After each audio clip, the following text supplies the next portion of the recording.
Evaluation of effect of common analgesics on pulpal sensibility tests, a clinical trial.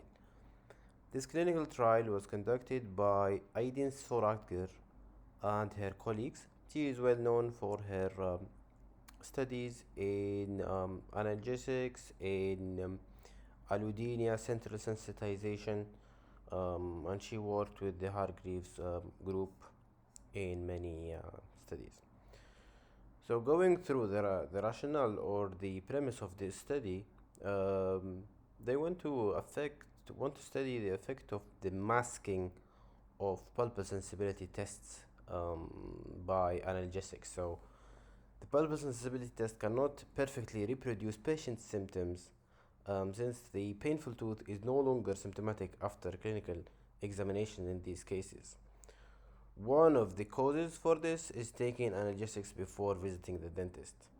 And interestingly, about 80% of the patients before coming to the practice, they usually take analgesics, and 60 to 65% of them experienced pain relief after these medications.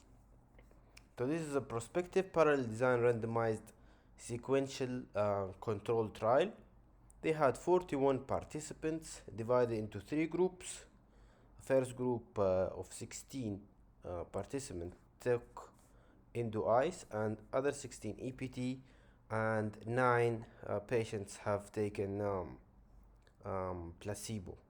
So they aim to investigate two commonly used analgesics, ibuprofen, acetaminophen, on pulpal sensitivity tests and to evaluate the masking effect of these medications.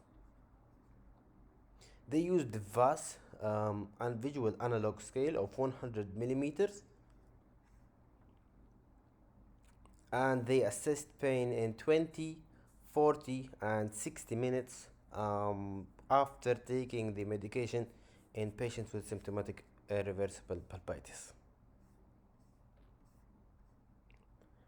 The results in the endo ice group showed significant reduction in pain, as we can see, from 83 to 56 VAS after 40 minutes, and also this went down to 39 after 60 minutes.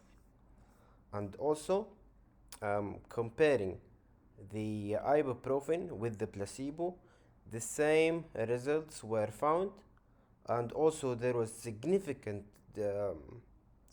difference or significantly reduced pain response after even 20 minutes.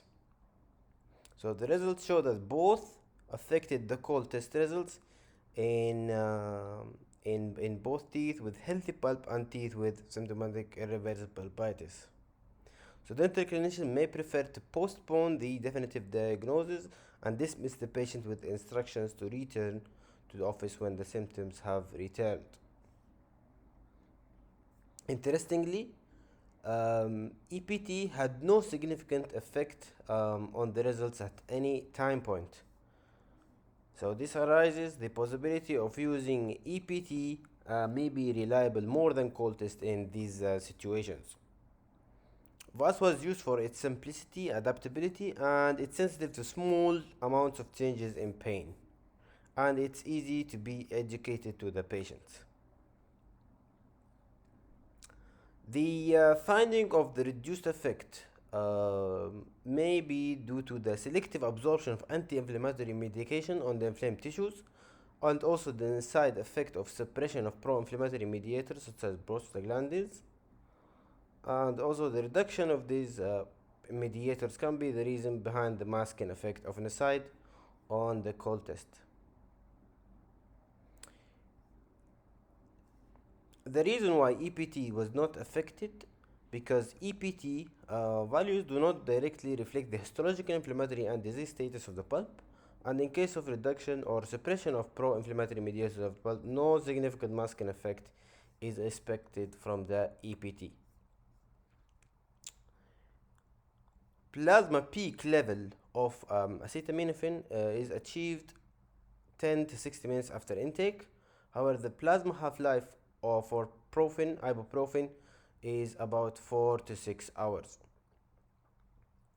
The conclusion is that we have to be aware of these possible changes, and we have to know that these uh, these drugs can affect our pulp sensibility test and subsequently our diagnosis.